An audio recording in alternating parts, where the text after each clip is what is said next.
नमस्कार डीएलएड द्वितीय वर्ष से हमारा हिंदी भाषा शिक्षण और प्रवीण था।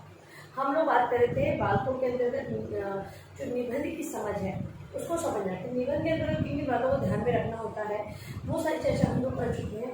आज उसी क्रम के अंतर्गत हम लोग बात करेंगे कि जो लेखक का दृष्टिकोण है वो किस प्रकार का है तथा भाषा शैली जो कि निबंध में उपयोग में ली गई है वो किस प्रकार की है। यदि लेखक के दृष्टिकोण और भाषा शैली को नहीं समझा जाएगा तथा निबंध समझ में नहीं आएगा। ठीक है, तो लेखक के दृष्टिकोण में विषय वस्तु को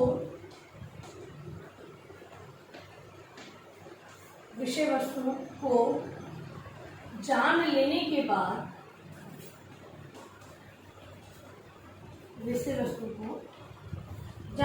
बाद लेखक के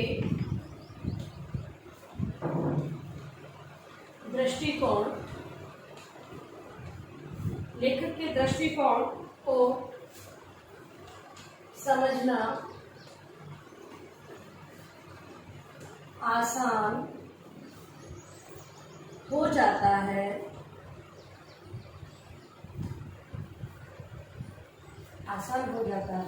लेखक कभी तो पाठक पर अपनी छाप छोड़ना चाहता है। कभी उसके ज्ञान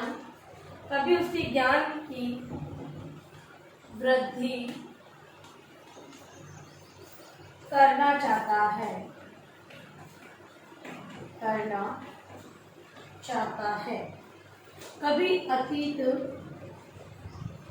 कभी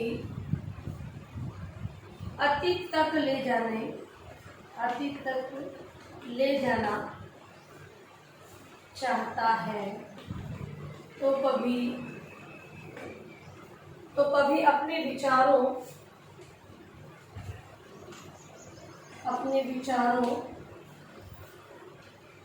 से सहमत करना चाहता है। इन सब के लिए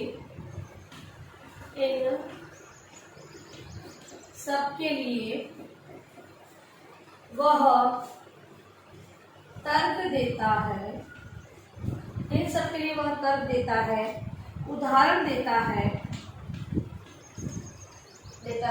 और कभी कभी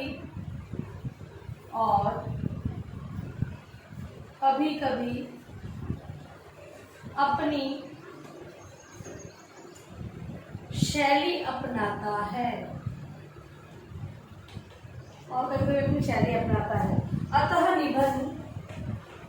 अतः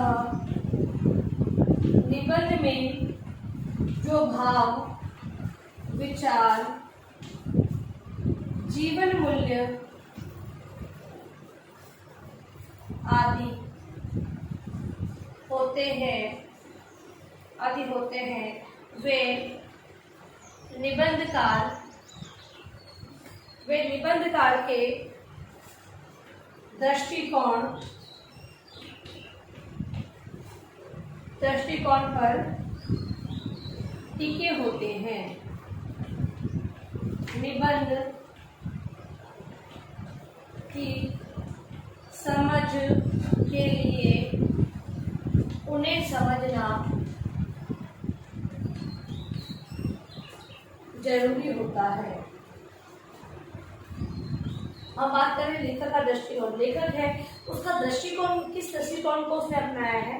कभी कभी वो पाठक को अपनी ओर खींचना चाहता है, कभी उनके ज्ञान में वृद्धि करने हेतु ऐसे शब्दों और वाक्यों का समावेश करता है, कहीं पर अतीत के बारे में बताना चाहता है तथा कहीं पर अपने विचारों से पाठक को सहमत करना चाहता है। ये कभी कभी इस हेतु को कभी कभी उदाहरण देता है, कभी अपनी भाषा में कुछ शब्दों का समावेश करता है, जिससे कि जो पाठक है वो निबंध में दिए गए भाव, विचार या जीवन मूल्य है उनको अपने अंदर अपनाए तथा व्यवहार के अंतर्गत दे। तो इस हेतु जो लेखक का दृष्टिकोण जिस प्रकार का है, उस दृष्टिकोण को समझना बहुत ही आवश्यक होता है। इसी के बाद भाषा शैली, भाषा शैली को भी समझना बहुत ही जरूरी है। यदि भाषा शैली को नहीं समझेंगे तब तक हमें जो निबंध में विषय वस्तु दी गई उसके बारे में हम जान नहीं पाएंगे। तो निबंध को समझने, निबंध को समझने में जहां विषय वस्तु, निबंध को समझने में जहां विषय वस्तु और लेखक,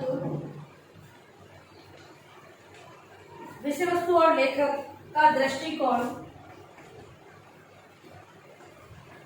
सहायक होते हैं, सहायक होते हैं, वहां निबंध की भाषा शैली, निबंध की भाषा शैली का परिचय भी, निबंध की भाषा शैली का परिचय भी आवश्यक है, आवश्यक है। इसमें देखना यह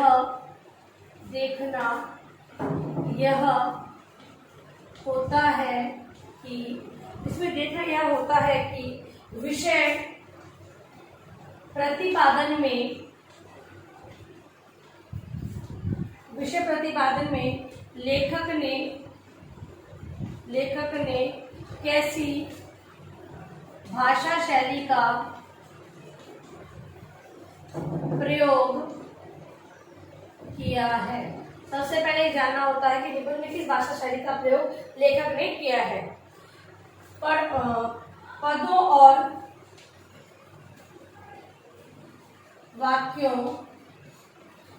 और वाक्यों में लालित्य है या नहीं, अपनी अभिव्यक्ति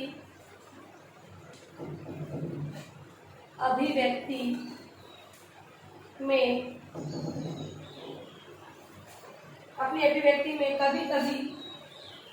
कभी कभी तुकों का प्रयोग लेखक करता है, कभी भावोत्तेजक शैली का। ठीक है, तो लेखक अपनी अभिव्यक्ति के अंदर कभी कभी तुकों का प्रयोग करता है तथा कभी कभी भावोत्तेजक शैली का वो प्रयोग करता है। कभी कभी छोटे छोटे वाक्यों में अपने विचारों को पाठक के मन मस्तिष्क पर अंकित करना चाहता है। कभी कभी हास्य व्यंग्य का भी सहारा लिया जाता है। इसके अलावा कहीं पर हास्य विनोद से निसंदेह निबंध अधिक सरस और मजेदार हो जाता है। कहीं पर हास्य व्यंग्य का सहारा लेता है, कहीं पर हास्य विनोद के सहारे से जो निबंध है वो निसंदेह ही मजेदार हो जाता है। कहीं पर भावात्मक रूपों में निबंध के मतलब कि जो निबंध का जो लेखन है वहाँ पर भावनाओं को व्यक्त करते हुए भावात्मक शैली का प्रयोग करते हुए लेखक है वो अपने विचारों को प्रस्तुत करता है, जिससे कि जो पाठक है वो उसकी भावनाओं को समझते हुए उसे जानता है तथा हृदयगम्य बनाता है। तो इस प्रकार से जो हम लोग पढ़ने की बात कर रहे हैं तो पठन के अंतर्गत लेखक के दृष्टिकोण और भाषा शैली को जानना बहुत ही आवश्यक माना गया है। देखिए गृह कार्य प्रश्न आपका,